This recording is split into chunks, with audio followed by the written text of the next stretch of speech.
আমি চাই না আপনাদের কোনো ক্ষতি হোক। আপনাদের দিদি হিসেবে আপনাদের কাছে আমি অনুরোধ করতে এসেছি।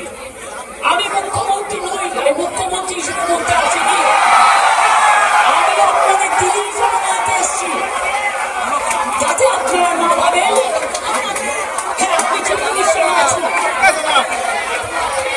আমি আপনার পক্ষেও বিলম্ব করি, কিন্তু আপনাদের কাছে এসেছি যদি বলেন as a chief minister, as a elder sister এবং আপনাদের আন্দোলনের সমব্যথী এবং সমসাথী তার ডিমান্ড আছে।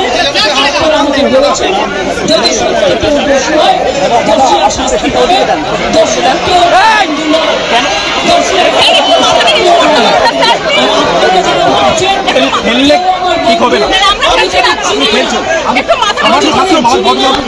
আমি তাদের জানাই না, জানি না, নেই। তারা এসছে প্রসেসের মাধ্যমে, এই প্রসেস ফাইনাল হয়ে আমার কাছে আসে এদের মধ্যে কথা বলুন, কথা বলে সিদ্ধান্ত নিন এবং আপনারা কাজে ফিরুন।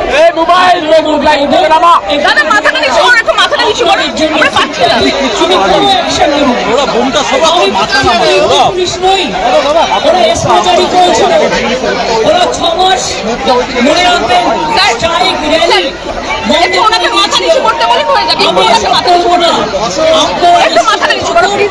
কোনো ডাক্তারের বিরুদ্ধে, কোনো বিরুদ্ধে কোনো অ্যাকশন নেবার আমি বিরুদ্ধে। আমি জানি আপনারা অনেক কাজ করেন, মহৎ কাজ করেন, আপনাদের ছাড়া যেটা মারা গেছে ক্যাথলিকও চেঞ্জ করতে পারেন না, চেঞ্জ করতে পারে না। সেই জন্য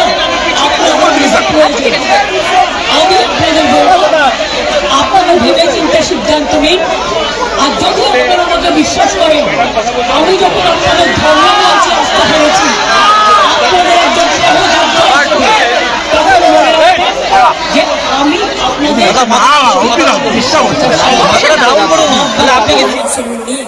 কিন্তু তা সত্ত্বেও আমি এসেছি তার কারণ আমি মনে করি আপনাদের কাছে আসা মানে এটা নিজেকে ছোট করা নয়, এটা নিজেকে বড় করা। তাই আপনাদের আমার আবেদন করবো আপনারা বসুন, সিদ্ধান্ত নিন। আমার আপনাদের জন্য করে দিলাম, বাদ বাকিটা যদি আমার উপর ছেড়ে দেয় আপনারা জাস্টিস পাবেন, আপনারা ইনজাস্টিস হবে না, এটুকু আমি বলতে পারি। অনেক ধন্যবাদ, নমস্কার এবং আপনাদের সকলকে অনেক ধন্যবাদ।